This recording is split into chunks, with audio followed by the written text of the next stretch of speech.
Kakapasok lang. Good news to, nagulantangan lahat sa matinding utos ng Ombudsman.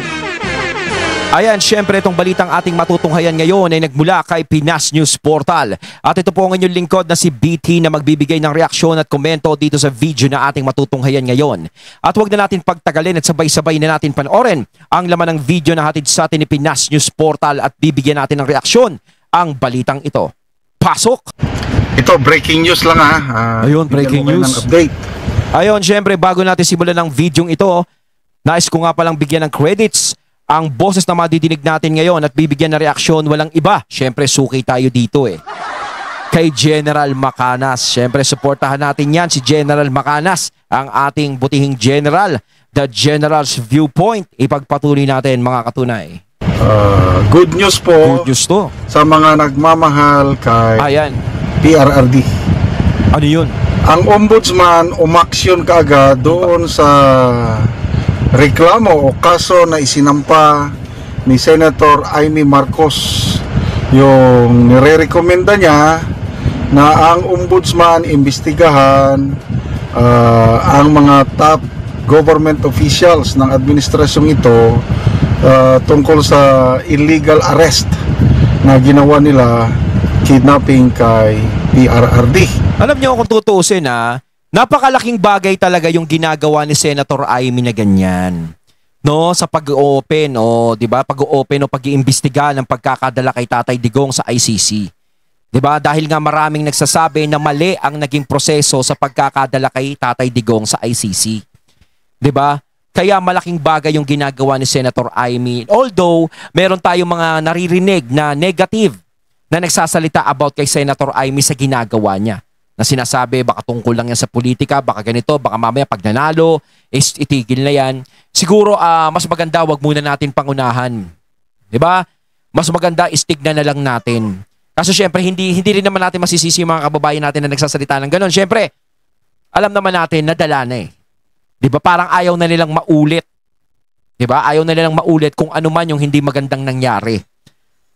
Pero siguro sa pagkakataong ito, is siguro mas maganda bigyan natin ng pagkakataon si Senator Amy sa ginagawa niya. Kaso nga lang, syempre, take the risk. Ngayon, kapag nanalo si Senator Amy bilang senador, doon natin malalaman kung itutuloy niya ba yung nasimulan niya o hindi na. So, syempre, kapag hindi niya natin luluyon, binoto si Senator Amy dahil sa ginagawa niya. No? Dahil sa ginagawa niya, binoto siya, nanalo siya uling senador. Diba? Syempre, inaasan, itutuloy, tapos biglang hindi niya tinuloy. Wala na tayong magagawa doon. Yun nga lang ang problema. Senador na siya noon. Pero, kumbaga take the risk na yung gagawin Pero, kung sakaling si Senator Amy ay manalo sa pagiging senador at itinuloy niya pa rin ito, yung sinimulan niya hanggang dulo, ay kabilib-bilib talaga yun. Diba? Talagang si Senator Amy, iba talaga ang pag-iisip. Diba? Iba talaga ang prinsipyo. Kasi kahit sabihin mo, kahit magkapatid kayo, hindi naman magiging kahit magkadugo kayo, magkapatid, hindi naman magiging pareho yung prinsipyo nyo sa buhay. Magkaiba pa rin ang magiging pananaw nyo. Diba? Magkaiba pa rin. So that was 3 days ago. I'm not sure, napakabilis po ang aksyon ng Ombudsman. Saludo tayo kay Ombudsman Samuel Martires. Dito sa ABS-CBN post 56 minutes ago. Basahin ko The Ombudsman orders DILG, CIDG, DOJ, PNP, and DFA to file counter affidavits over ex-President Duterte's arrest. This is stemmed from Senator Amy Marcos' request to the Ombudsman to prove high-ranking officials involved in the arrest. Kumbaga, hindi basta-basta yung mga taong nasasangkot dyan Diba? Hindi basta-basta yan. Failure to file counter affidavit. Pero hindi rin naman basta-basta yung taong nag-iimbestiga at nagsimula ng investigasyon nila. Diba? Si Senator Amy, hindi rin basta-basta yan. Marcos pa din yan. Diba? Kaya eto maganda yung nagiging laban ngayon, no? Parang ito yung telenovela eh. 'Di ba? Parang binuhay ni Senator Amy yung nangyari. Parang binuhay niya talaga tong ball game na to para patas ang laban. Within the aforesaid period shall be deemed as waiver of respondents. Respondents' rights to submit controverting evidence, and the preliminary investigation shall proceed accordingly. So, ito po ang news update ng ABS-CBN. So, ano ang masasabi nyo mga kaibigan? Una, kay Senator Amy, galit pa rin ba kayo kay Senator Amy? Ayaw nyo pa rin ba siyang isama sa Duterte plus 2? Ayan mga katunay, kayo yung tanong nga ni General Macanas, galit pa ba kayo kay Senator Amy? Nag-aalinlangan pa ba kayo? Yung pag-aalinlangan siguro hindi pa rin mawawala. Diba? Pero madami na ding natutuwa sa ginagawa ni Senator Amy about sa pagkilos niya na ganyan. Diba? Maraming natutuwa sa kanya. Ngayon, sinasabi ko nga, kung siya'y mananalo bilang senador at itinuloy niya to, talagang iba talaga ang prinsipyo niya sa buhay niya. Pero pag siya ay natalo, mga katunay, talagang wala nang magtutuloy nito. 'Di ba? Hindi na matutuloy yung sinimulan ni Senator Amy dahil wala na siya sa posisyon, no? Para mag-iimbestiga ng ganyan. Mapuputol na 'to. 'Di ba? Ngayon, kung gusto naman natin na magtuloy-tuloy ito, bakit hindi subukan si Senator Amy na ipanalo? Parang ganun 'yon. 'Di ba? Pero mahirap, no? Syempre, ang daming ini-endorso sa ang dami na ngayong ini-endorso sa side ng mga Duterte. Nandiyan dyan si Kirubin, nandiyan dyan si Gringo Hunasan, si Camille Villar, si Senator Amy, tapos meron pang mga iba, no, na in-interview na nasa side ng mga Duterte na tumatakbo ring senador. 'Di ba? Ngayon, iisipin na lang natin mga katunay kung sino yung talagang mas makakatulong. 'Di ba? Yung talagang mas may magagawa. Kasi nga to, syempre, iba, yung Duterte, hindi mo naman pwedeng sabihin na may ilalaglag sa Duterte, parang ganun, para may makapasok. Parang ganun. Sinasabi nga iba, di ba, vote straight. Di ba, mas makapasok ang mga Duterte. Parang ang pagpipilian na lang is dalawa na lang. Sa dami ng ini-endorso ngayon, is dalawa na lang. Paano kaya ngayon yan? Yun ang mahirap na Ngayon, isa na lang ang pagbabasihan natin kung sino talaga yung mas may magagawa. No? Yun na lang talaga ang pagbabasihan talaga ngayon. Well, nasa inyo. Kung galit pa rin kayo, okay lang. Kung ayaw nyo, basta ako, my family, we have decided na talagang isama naming botohan si Senator Amy. Ayan, si General Macanas is inaamin niya na nakasama si Senator Amy sa kanyang iboboto, no, sa senador. Yan, sa top 12. Kasama na sa bilang si Senator Amy. Kasi nga naman yung sinasabi ko kanina kapag matalo si Senator Amy, wala nang magtutuloy ng ganyang klaseng investigasyon. Ngayon, kung gusto namang matuloy yung investigasyon na ginagawa ni Senator Amy, na kay Senator Amy lang yung susi. Siya lang yung pwedeng magbukas ng pinto. Di ba? Kaya mamimili tayo ngayon, mga katunay. Ano ba talaga? Di ba? Nagkaroon pa tayo ng parang puzzle ngayon. Nagkaroon pa ng palaisipan. Well, kanya-kanyang na lang tayo dyan. To us, to our family, napatunayan na namin na hindi naman kasalanan ni Senator Amy na Marcos siya. Hindi naman ang magkakapatid, hindi naman pare-parehas. Sabi nga ni... Ako para sa akin ako nakukontento ako sa ginagawa ni Senator Amy, natutuwa ako sa kanya. Kasi syempre napakahirap na napakahirap na sitwasyon yung ginagawa niya Unang-una syempre nakakalaban niya yung kapatid niya Pangalawa, si VP Sara is kaibigan niya. Syempre, ang hirap bumalansi sa dalawa 'Di ba? Pero lumalabas pa rin yung kasabihan na blood is thicker than water. Nandudoon na nga tayo. Pero si Senator Amy, kung pinapairal niya yung prinsipyo sa sarili niya, is hindi magiging ganun ang sitwasyon. Hindi yung blood is thicker than water. Walang ganun. Kung talagang bayan ang importante sa kanya o ganun, is talagang itutuloy niya talaga yan. 'Di ba? Bihira yung ganyan, nakakalabanin mo yung 'di ba? Siya lang talaga yung gumawa ng ganyan. At siya rin din talaga ang nagbukas ng investigasyon na yan about kay Tatay Digong. Sa dinami-dami ng nakaupong senador ngayon, si Senator Amy lang talaga ang nag-open ng investigasyon na yan about sa pagkakadala kay Tatay Digong sa ICC. Diba? Ngayon, kung si Senator Amy ay mawawala na sa Senado, wala na. Huwag na tayong umasa na masasagot lahat yung katanungan natin kung bakit si Tatay Digong ay napunta sa ICC. Diba? Wala na. Oh. Kaya mag-isip kayo maigi.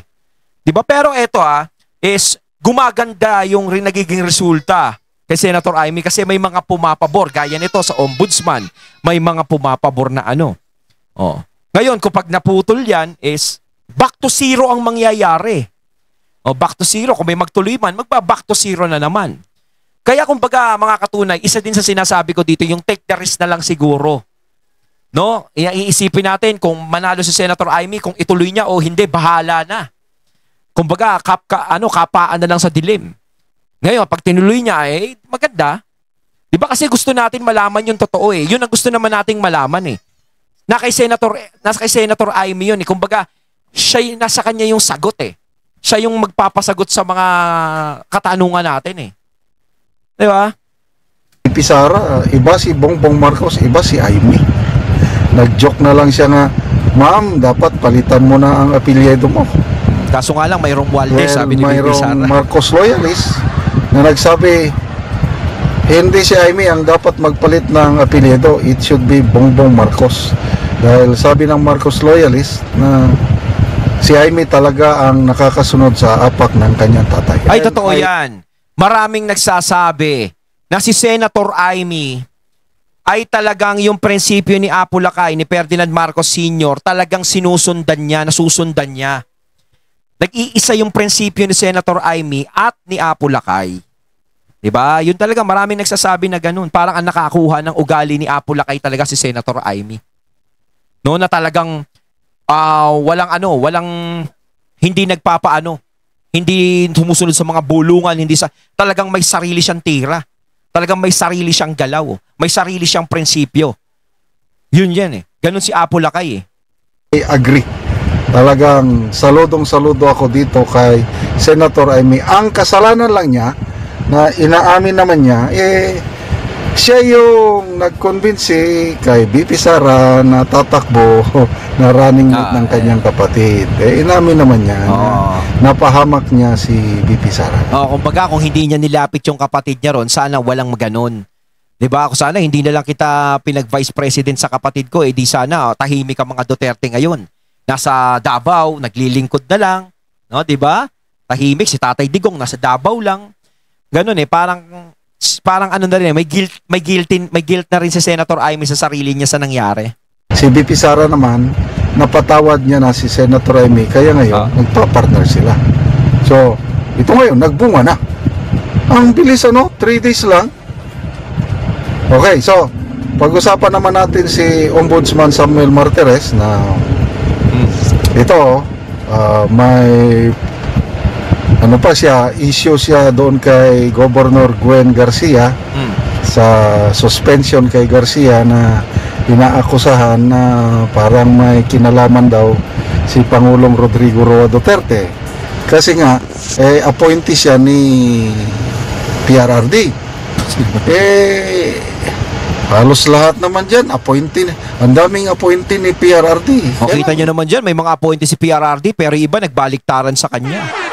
At siya sinasabi ko nga, wala na sa posisyon si PRRD para mag-utos ng mga ganyang bagay. Grabe naman. Wala na yun. Sa mga nabasa kong post kung nagkarang araw, talagang mas lalo kong nakilala si Ombudsman Martires na he is one of the few government official natin na maaasahan natin. May prinsipyo rin. Natin dahil he rose from the ranks. He's full of integrity. Problema lang natin dyan is malapit na siyang mag-retire. Yun nga lang. If I'm not mistaken, August ata siya mag-retire. So, paano na itong kaso na ito? Anyway, paano yan? Pag in-action na niya, binuksan, tapos magre-retire pala sa August. Yun nga lang, yun ang problema. Hindi masimulan. Oh. So, ang mga nairekomenda na sampan ng kaso o imbestigan ng ombudsman is magkapatid na Rimulya. Kaya nga pinapasubmit ng counter affidavit yung DOJ at saka DILG. Kasi nandyan yung dalawang sekretary. And then PNP, CIDG. Kasi nandyan si General Marbel at General Torre. And then yung DFA naman, pinapasubmitin kasi parang under ata nila si Ambassador Marcos Lacanilaw. Okay? So, magbasa lang tayo sa mga comments, ano? Ayan, yung matindi mga comments. Diyan natin tayo babase. Ito, si Eli Portillo, sabi niya, ang bilis ni Martires. Yes. Fast break. Action agad. Duterte Gonzales, very timely action by Ombudsman. Kath Trainer, sabi niya, waiting for the Senate hearing. Meron pa bang Senate hearing? Hindi na ako nakamonitor. Rosario Somera, ang bilis.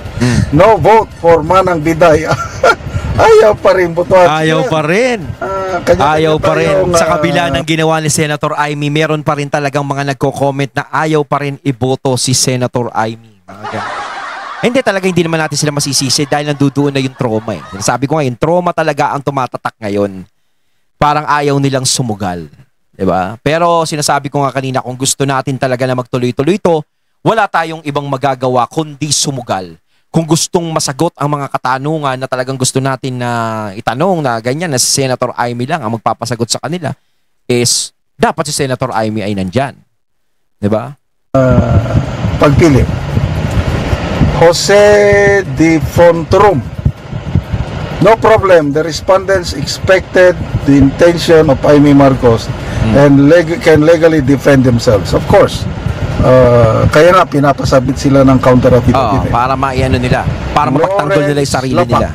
Sabi niya, amazing, without ordering the prosecuting arm of the country to commence the prosecution of the rest of the accused in crimes against humanity. Pero nakakatuwa, no? May nakikita pa rin tayong mga transparent na ganyan. Ngayon nila ombudsman, di ba? Sa ombudsman, mga nagiging transparent. Yun yung nakakatuwa doon na meron pa rin talagang pag-asa at meron pa rin matatakbuhan. Di ba?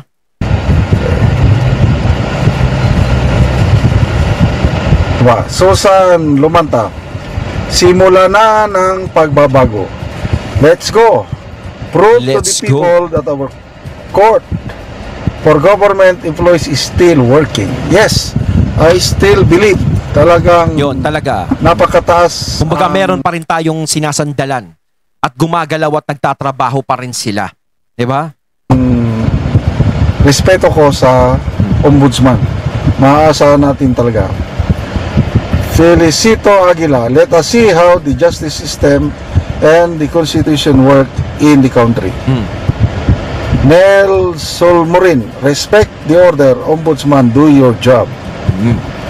So, hindi nakalagay kung how many days bago sila mag-submit ng counter affidavit. Basta pinagsasabitan sila. To me, this is good news.